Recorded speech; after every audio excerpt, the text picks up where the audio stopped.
Okay, so you want to own a pizza shop. You've walked past one on a Friday night.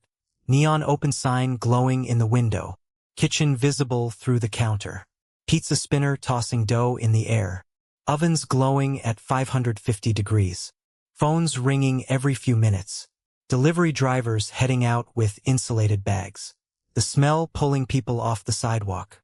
You think that's a real business? People always need pizza. How hard can it be? That's a reasonable thought, and it's also almost completely wrong.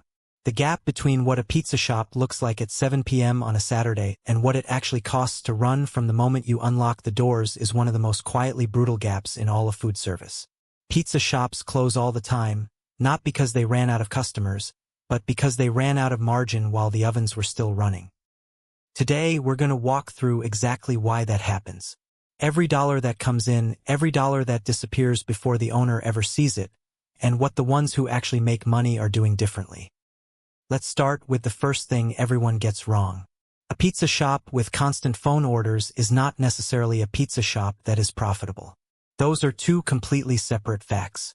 Revenue is not profit. A pizza shop can sell 200 pizzas in a single night and still lose money on the week. The question is never how many orders go out the door. The question is how much stays after everything that has to be paid gets paid. And in the pizza business, that list of things that have to be paid starts accumulating the moment you sign the lease. But before we get to the ongoing costs, we need to talk about what it costs just to open the doors on day one. Before a single pizza comes out of the oven, the money is already leaving. The median startup cost for opening a new pizza shop in the United States sits around $275,000. That's the middle. The range runs from $95,000 on the very low end for a counter-service takeout operation to $550,000 for a full-service dine-in pizzeria with liquor licensing. Here's where it goes. The biggest single chunk is the commercial pizza oven. This is not negotiable equipment. A deck oven, the traditional style that produces the best quality pizza, runs between $8,000 and $25,000 per unit depending on capacity and whether you're buying new or refurbished. Most shops need at least 2 decks to handle volume during peak hours. A conveyor oven, the kind that produces consistent results with less skill required, runs between $5,000 and $15,000.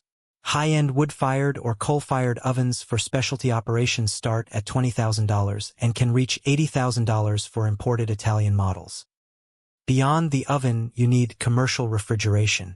Walk-in coolers or reach-in units for dough, cheese, and toppings run between $6,000 and $20,000. Prep tables with refrigerated wells for keeping ingredients at safe temperatures during service cost between $2,000 and $6,000 each. A commercial dough mixer capable of handling batch production runs $2,500 to $8,000. Dough proofers for controlling fermentation, pizza prep stations, cutting boards, pans, screens, peels, utensils. By the time you equip a functional pizza kitchen, you've spent between $40,000 and $120,000 before you've made a single dough ball. Then there's the build-out of the space itself. A commercial kitchen requires grease traps, commercial-grade ventilation hoods with fire suppression systems, 3-compartment sinks for health code compliance, non-slip commercial flooring, adequate electrical service to handle multiple ovens running simultaneously, and proper gas lines if you're using gas ovens. That build-out runs between $50,000 and $150,000 depending on the condition of the space when you take it.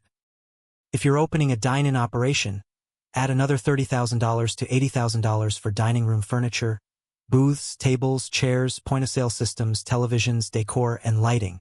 If you're planning to serve alcohol, liquor licensing fees vary wildly by state but typically run between $3,000 and $25,000, and that's before you stock a single bottle. Initial food inventory adds another $5,000 to $12,000. Flour, yeast, cheese in 40-pound blocks, tomatoes, pepperoni, sausage, vegetables, oils, spices, and all the packaging, pizza boxes, napkins, plates, cups, delivery bags. All purchased before you generate a single dollar of revenue. Then there are the costs that don't show up in the photos of opening day. Commercial landlords want a security deposit equal to 1 to 3 months of base rent before you get the keys. Business licenses, health department permits, food handler certifications, and commercial liability insurance add another $4,000 to $10,000 upfront. And then there's working capital, the cash reserve you keep in the bank to cover your fixed expenses during the first several months while you're still building a customer base and before the business reaches break-even. The standard recommendation is $20,000 to $50,000 sitting in reserve. Most new pizza shop owners underestimate this catastrophically, which is why so many shops that open with momentum run into a cash wall by month 3 or 4. Before we get to location, there's a business model decision that shapes the entire financial structure of the operation. And most new owners make it based on emotion rather than economics. When you open a pizza shop, you have 3 fundamental paths. The first is delivery-focused. You operate from a smaller space with minimal or no seating, keep overhead low, and push volume through delivery apps and phone orders. The second is dine-in focused. You build a restaurant experience with table service, atmosphere, and potentially a full bar. The third is fast casual counter service. You take orders at the counter, customers pick up at the window, minimal seating, high turnover. These 3 models create entirely different businesses.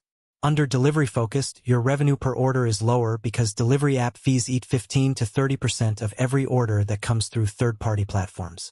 But your overhead is simpler. No servers, no dining room maintenance, no liquor liability. Your success depends entirely on order volume and delivery radius management. Under dine-in, your revenue per table is much higher, especially when alcohol is involved.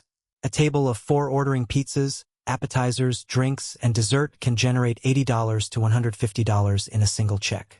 But your fixed costs multiply. You need servers, bussers, hosts. You need more square footage, which means higher rent. You need dinnerware, glassware, and the labor to wash it all. You need longer operating hours to justify the overhead. The fast casual counter model sits in the middle. Higher volume than dine-in, better margins than delivery-dependent, but you're competing on speed and convenience rather than experience. Most successful pizza shop owners pick one model and optimize everything around that choice. The ones who try to be all 3 simultaneously usually do none of them particularly well. Now, let's talk about location because this is where the financial trap closes on most new owners. A pizza shop in a low-rent area with no foot traffic can make excellent pizza and still struggle to survive because nobody knows it exists. The money you save on rent gets spent on advertising, delivery radius expansion, and customer acquisition instead. But premium rent is its own trap. In competitive U.S. markets, commercial rent for a pizza-appropriate storefront in a high-traffic corridor runs $5,000 to $12,000 per month or more.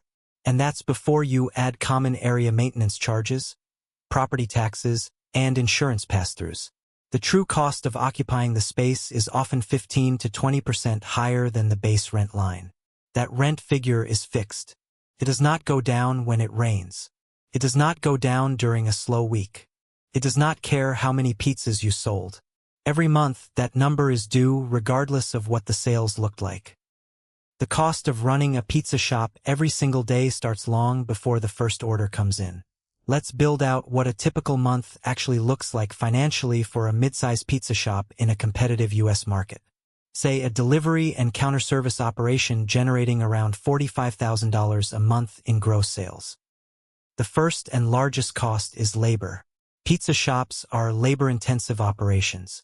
Someone has to make the dough, prep the ingredients, work the oven, handle the phones, manage deliveries, and clean everything at the end of the night. Total labor costs, including kitchen staff, counter staff, delivery drivers, payroll taxes, and workers' compensation insurance, consume between 25 and 35% of gross revenue in a well-managed pizza shop. On $45,000, that's between $11,250 and $15,750 per month going to payroll before the owner draws a dollar for themselves. Then rent on a decent location, call it $6,000 to $8,000 per month. Utilities, electricity for ovens running 10 to 14 hours daily. Gas if you're using gas ovens, water, trash service. Add another $1,000 to $2,000 monthly. A commercial pizza kitchen is an energy-intensive operation. Those ovens never fully shut down during operating hours. Cost of goods sold, the flour, cheese, tomatoes, meats, vegetables, oils, and every other ingredient that goes into the pizza, typically runs between 28 and 35% of gross revenue in a well-managed pizza shop. On $45,000, that's $12,600 to $15,750 per month just in food costs. When these costs aren't tracked carefully, when portion control slips, when cheese gets over-applied, when waste isn't monitored, these costs creep to 38 to 42% of revenue. And that difference alone can be the margin between profit and loss. Cheese deserves its own mention because it's the single most expensive ingredient in pizza. A 16-inch pizza uses approximately 8 to 12 ounces of cheese. Wholesale mozzarella costs between $2.80 and $4.50 per pound depending on market conditions. Cheese prices fluctuate based on milk futures, and when cheese prices spike by 20 to 30% in a single quarter, which happens, your cost structure can be destroyed if your menu prices haven't adjusted. Beyond food, every order requires packaging. Pizza boxes cost between 60 cents and $1.50 each depending on size and quality. Napkins, plates, cups, utensils, delivery bags. These feel like minor line items until you multiply them across 1,200 to 1,800 orders per month. Add another $800 to $1,500 monthly. Delivery app fees. If you're using DoorDash, Uber Eats, or Grubhub, those platforms charge between 15 and 30% commission on every order that comes through their system. On $15,000 in monthly delivery app sales, that's $2,250 to $4,500 going to the platform. This is why many successful pizza shops maintain their own delivery fleet and push customers toward direct phone orders. Marketing costs, Google ads, Facebook ads, direct mail coupons, loyalty program administration, add another 3 to 6% of revenue. Software subscriptions for point-of-sale systems, online ordering platforms, payroll, and inventory management add $300 to $700 per month. Credit card processing fees on every transaction run approximately 2.5 to 3% of total sales. Add it up. On $45,000 in monthly revenue, a well-managed but not exceptional pizza shop is looking at $39,000 to $43,000 in total outgoing expenses. That leaves $2,000 to $6,000 in net profit, a margin of 4 to 13%. That margin has zero room for error. One oven breakdown, one slow week, one staff member stealing ingredients. Any of those events can erase the entire month's profit and push the business into a loss. Now, here's something most people watching from the outside never think about: the cost of delivery drivers. If you run your own delivery fleet instead of relying entirely on third-party apps, you need to account for driver wages, vehicle insurance, gas reimbursement, and the liability exposure of having employees on the road. Delivery drivers typically earn minimum wage plus tips plus a per-delivery mileage reimbursement of $1 to $2 per run. On a busy Friday night, a single driver might complete 12 to 18 deliveries in a 5-hour shift. The wage cost is $50 to $75. The mileage reimbursement adds another $18 to $36, and the commercial auto insurance to cover delivery drivers adds $200 to $500 per month per vehicle to your insurance premium. The math only works if those deliveries are pulling customers away from third-party apps where you'd be paying 20 to 30% commission. If you're running your own drivers and still losing orders to DoorDash, you're paying for both systems and profiting from neither. Now, let's talk about the part of the business where the real money actually lives. And it's not the cheese pizza. A standard 14-inch cheese pizza in the United States averages $12 to $16.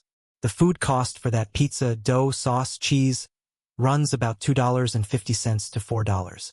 Sounds like great margin, right? Except that pizza took labor to make, oven time to bake, and a box to package. After allocating labor and overhead, the gross contribution on a cheese pizza is $4 to $7. Specialty pizzas are a completely different financial category. A 16-inch loaded specialty pizza, the kind with premium toppings, runs $22 to $32. The food cost, even with expensive toppings like sausage, pepperoni, fresh vegetables, and extra cheese, runs about $5 to $7. The gross contribution after materials is $15 to $25.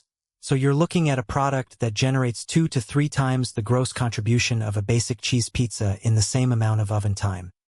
This is why successful pizza shops build their menus around specialty combinations, promote them heavily, and train staff to upsell them. Cheese pizza fills volume. Specialty pizza builds the margin. There's another revenue stream that top-performing pizza shops treat seriously, and most owners ignore. High-margin add-ons. Wings, breadsticks, salads, desserts, and beverages.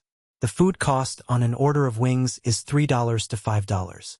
The retail price is $10 to $15. The food cost on a 2-liter soda is $1.20. The retail price is $3 to $4. The margin on these items is 60 to 75%, and they require minimal labor and no oven time. Pizza shops that actively promote add-ons and train staff to suggest them generate 15 to 25% of their total revenue from non-pizza items. Industry average shops generate 8 to 12%. On a $45,000 monthly revenue base, that gap is between $1,350 and $5,850 in additional monthly profit from products that cost almost nothing to produce. Before we go further, if you're finding this breakdown useful and you want to understand how businesses like this actually work under the surface, subscribing to the Money Map and leaving a like genuinely helps us keep making these. Now, back to what's draining the profit before it ever lands. The pizza business runs on speed and consistency, and both of those have a hidden financial risk that most shop owners underestimate. Labor efficiency during peak hours. A pizza shop does 60 to 70% of its weekly revenue during Friday and Saturday nights, typically between 5 p.m. and 10 p.m. That's 10 hours out of a 70-hour operating week, generating most of the income. If your kitchen is understaffed during those hours, ticket times stretch, orders get delayed, customers cancel, and online reviews suffer. If your kitchen is overstaffed during those hours, you're paying labor that isn't producing proportional revenue. The difference between having exactly the right number of people on the line and being one person over or under can be $500 to $1,000 per week in wasted labor or lost sales. The shops that handle this well use historical sales data to forecast demand by day and hour, schedule staff accordingly, and cross-train employees so one person can handle multiple stations when volume dips. That level of operational discipline is the difference between profit and loss. Let's talk about seasonality because the calendar affects this business more than most owners expect. Pizza shop revenue does not flow evenly across the year. The football season, September through February, is typically the strongest period. Super Bowl Sunday is the single highest revenue day of the year for most pizza shops. Summer months can be strong or weak depending on your market and whether you're in a tourist area or a residential neighborhood. But the post-New Year period, mid-January through February, is reliably slow as customers who just indulged through the holidays cut discretionary spending and carbs. The problem is structural. Revenue can drop by 20 to 35% between peak and trough weeks. But the rent doesn't drop. The insurance doesn't drop. The base labor doesn't drop. A pizza shop that generates $60,000 in December and then $39,000 in January has to cover the same fixed overhead both months. The owners who handle seasonality well operate from a cash reserve built during the strong months. They also run targeted promotions during slow periods, 2-for-1 Tuesdays, family meal deals, loyalty punch cards, not to give their product away cheaply, but to keep order volume from falling below the break-even threshold. Now, let's talk about the thing that can destroy years of carefully built business in a matter of weeks. Food cost creep. This is the silent killer of pizza shop profitability. It happens gradually. A kitchen employee uses 12 ounces of cheese on a pizza instead of the recipe's 10 ounces. Another employee cuts pepperoni slices thicker than standard. Another tosses a burnt pizza and remakes it without recording the waste. Each individual event costs $2 to $5. But when it happens 50 times a week across multiple employees, you've added $400 to $1,000 per month to your food costs without realizing it. The math is brutal. If your food cost target is 30% and food cost creep pushes you to 34%, you've lost 4% of gross revenue directly to waste. On $45,000 in monthly sales, that's $1,800 in profit that evaporated because portion control wasn't enforced. The pizza shops that avoid this use scales, measure ingredients, conduct weekly inventory counts, and track food cost percentage by week, not by month. By the time you notice the problem in monthly financials, you've already lost thousands. Now, let's talk about the thing that looks like the obvious next step after a successful first location expansion, and why doing it too early reliably destroys profitable businesses. A pizza shop owner opens their first location, builds a loyal customer base, and starts generating consistent net profit. The natural instinct is, let's open a second location or add a food truck. The problem is that a successful first pizza shop very often depends on the owner being physically present. They're managing the kitchen, maintaining quality control, handling difficult customers, managing food costs.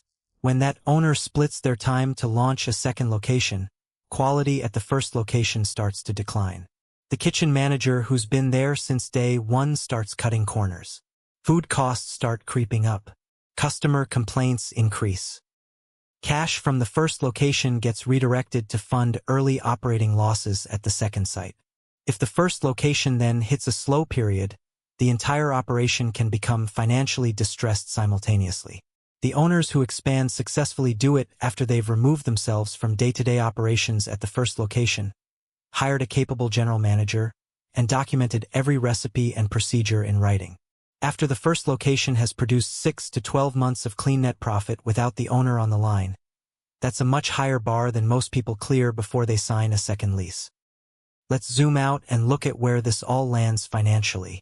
The pizza restaurant industry in the United States generates approximately $145 billion in annual revenue across more than 75,000 locations. Median annual revenue for an independent pizza shop is approximately $500,000 to $650,000. At a net margin of 10%, that's $50,000 to $65,000 in annual net profit before the owner draws a salary. At a net margin of 6%, well within normal for a mid-performing operator, that drops to $30,000 to $39,000. The owner of a mid-performing pizza shop is typically working 50 to 70 hours per week, managing staff, handling vendors, working the line during peak hours, managing the books, and dealing with equipment failures. $30,000 to $65,000 in annual net return for that workload in a business requiring $200,000 to $300,000 in startup capital is thin by any financial standard. The top 10% of independent pizza shops operate in a completely different category. Average ticket size at top-performing shops runs around $28 to $35 compared to the industry baseline of $18 to $22. Net profit margins of 12 to 18% on a properly scaled revenue base can generate over $100,000 in annual retained net profit. But reaching that tier requires treating the pizza shop as a system, not a food hustle, not a passion project, but a structured operation with managed unit economics, tracked food costs, disciplined labor scheduling, and intentional menu engineering. So, what actually determines whether this business works? It's not skill at tossing dough. Plenty of phenomenally talented pizza makers own shops that fail financially. The variable that separates the survivors from the closures is how rigorously the owner manages the numbers. Food costs must stay at or below 28 to 35% of gross revenue. If they creep above 38%, the shop mathematically cannot cover its other fixed expenses at typical revenue levels. Labor should sit at 25 to 35% of gross revenue. Rent should sit below 12 to 15% of gross revenue. Specialty pizzas and high-margin add-ons need to represent at least 50% of total orders. Portion control must be enforced with scales and documented recipes. Seasonal cash reserves need to be built during strong months so the slow months don't become a survival exercise. And marketing needs to be treated as a fixed-line item, not the first thing cut when cash gets tight. Because cutting marketing during a slow period makes the slow period longer. So, is owning a pizza shop actually worth it? If you walk in thinking the skill that makes a great pizza is the skill that builds the business, it probably isn't worth it. Most people who approach it that way end up working 60-hour weeks for the equivalent of a modest hourly wage with no equity building underneath them and one bad month away from serious trouble. But if you walk in treating it as a structured food production and retail operation with real cost tracking, real portion control, real labor management, and real financial forecasting, the pizza shop business can be genuinely lucrative. A top-tier operator running a well-built shop in the right market generates over $100,000 per year in net profit on an initial investment of $250,000 to $350,000. That's a real return. That's a real business. The pizza makers who matter in this industry are the ones who can do two things at once. Create something that makes a customer order from you every Friday night instead of the chain down the street, and run the numbers behind that pizza tightly enough that the business is still standing 5 years later. The oven makes the pizza. The discipline builds the business. If this breakdown changed how you think about what's actually going on inside a business that looks simple from the outside, please like the video and subscribe to the Money Map if you haven't already. We break down the hidden economics behind industries like this every week. Thanks for watching.